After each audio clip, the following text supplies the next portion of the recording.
A young girl named Emily came to rest on the sea. Her boyfriend Chris couldn't come to the place with her because he was writing his dissertation. Emily takes pictures of the sea and sends the photo to Chris. She is upset that her boyfriend couldn't come to the place with her, but Chris promises the girl that next time they will go on vacation together. When she was talking on the phone, something or someone ran past the girl with supernatural speed.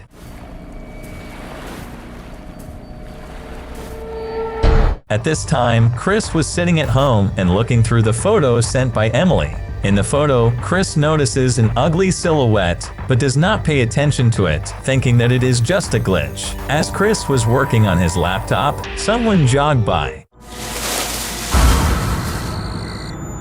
Chris thinks it was his friend Dave who decided to scare him, but it wasn't Dave.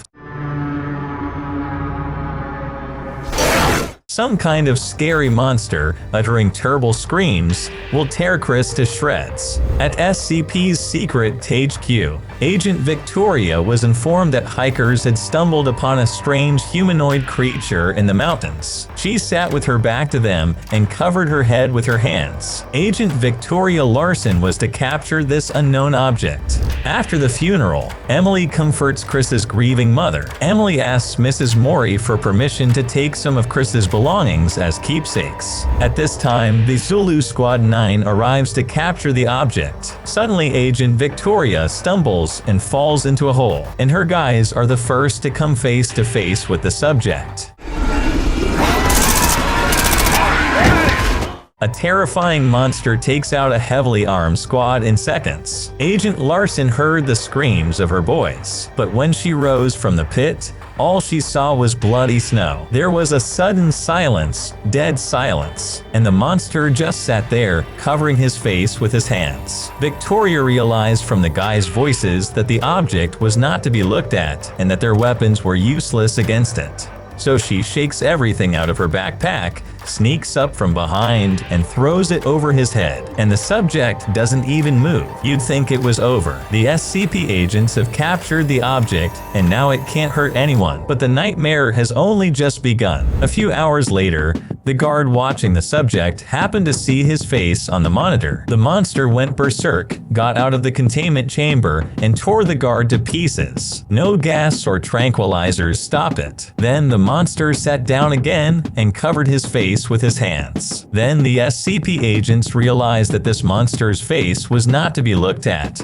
even in videos and photos. But how did he sense that someone had seen his face? Keeping a subject like that alive was too risky. He tore the metal cube apart like a cardboard box. But Dr. Newwood didn't like that decision. While the request to eliminate Subject 096 was pending, Dr. Newwood began his experiments. Agents put a collar with a beacon on the monster and, in controlled territory, placed a Class D employee in a bathysphere and lowered it into the lake. Then Dr. Newwood ordered the guy to look at a photograph of the monster. As soon as the subject saw the object's face, the monster broke out of the holding cell, dived unmistakably straight toward the bathysphere, ripped it open with terrifying ease, and finished the poor man off. Whereupon it surfaced and sat down calmly on the shore. Dr. Newwood understood the dangers of keeping a test subject, but did not want to stop experimenting. To ensure safety, the doctor began developing goggles with ciphers that would blur the monster's face. Having received authorization to eliminate the subject, the agents set about destroying him, but it turned out to be not so easy. Agents used firearms, acid, ultra-high, and ultra-low temperatures, but any wounds to the modest regenerated quickly, so the agents decide to use other anomalous objects to destroy the Modest. They put the monster in a self-cleaning pool. At first, everything went right. Modest dissolved to the bone, but soon flesh began to grow back on them, and he jumped out of the pool. After the failure with the pool, the agents decided to use another dangerous object, the old man. They put laser sensors on the old man's camera and let the Modest inside. Judging by the sensors, the Modest did not sit alone for long. Soon the old man appeared from his pocket dimension and saw the face of the object SCP-096. Modest became enraged and swallowed the old man. But after a few minutes, the old man's caustic mucus burned through the monster's stomach.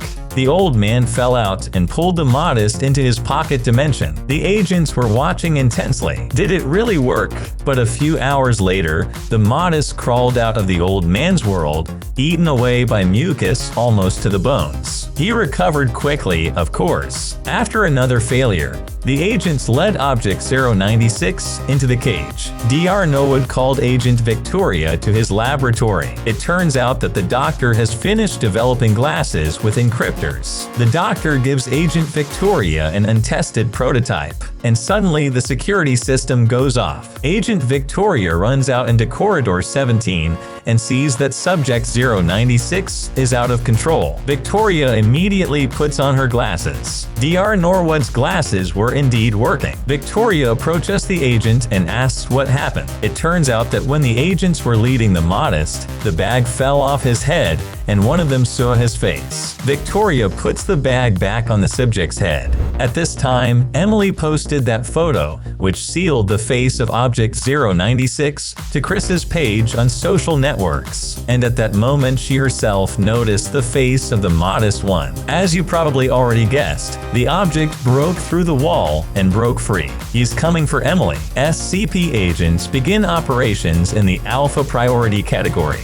Dr. Norwood gives them glasses that won't let them see the modest man's face. Agent Victoria Larson was tracking the subject with a radio collar. The modest was headed to a specific location, leaving behind the mangled bodies of random witnesses. When the monster slows down, the agents land the helicopter and prepare for a fight. But Norwood's glasses, they don't work. Due to Norwood's carelessness, Agent Victoria's second unit falls victim to the monster. Emily goes outside when she hears the noise. Victoria tells her not to look, but the girl admits she's already seen it in the photo. Learning that the monster has come for her, Victoria puts Emily on a helicopter and orders her to be taken away. The monster lunges at the girl. During the fight, Victoria's glasses come off and she sees the monster's face. But the monster doesn't touch Victoria for some reason. Then he gets to the helicopter, and when he's done with the girl, he calms down.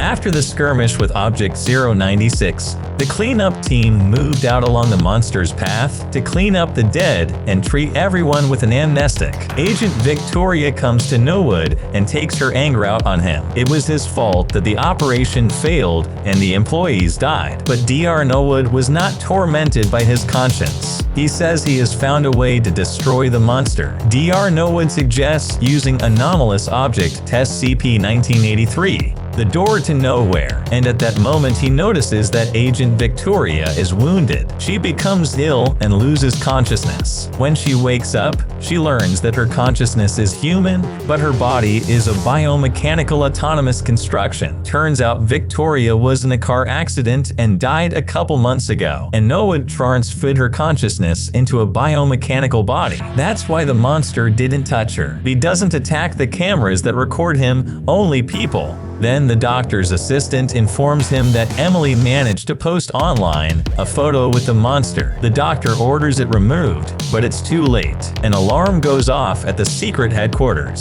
Subject 096 has broken out and is heading for the exit. On Norwood's orders, agents are preparing a door to nowhere, and then a monster appears. One of the employees shoots at the object with a grenade launcher. The round pushes the Object 096 straight into the twilight space of the door to nowhere, but the modest immediately returns and drags one of the agents into the twilight darkness. That's when Agent Victoria appears and pushes the monster through the door to nowhere, taking it with her.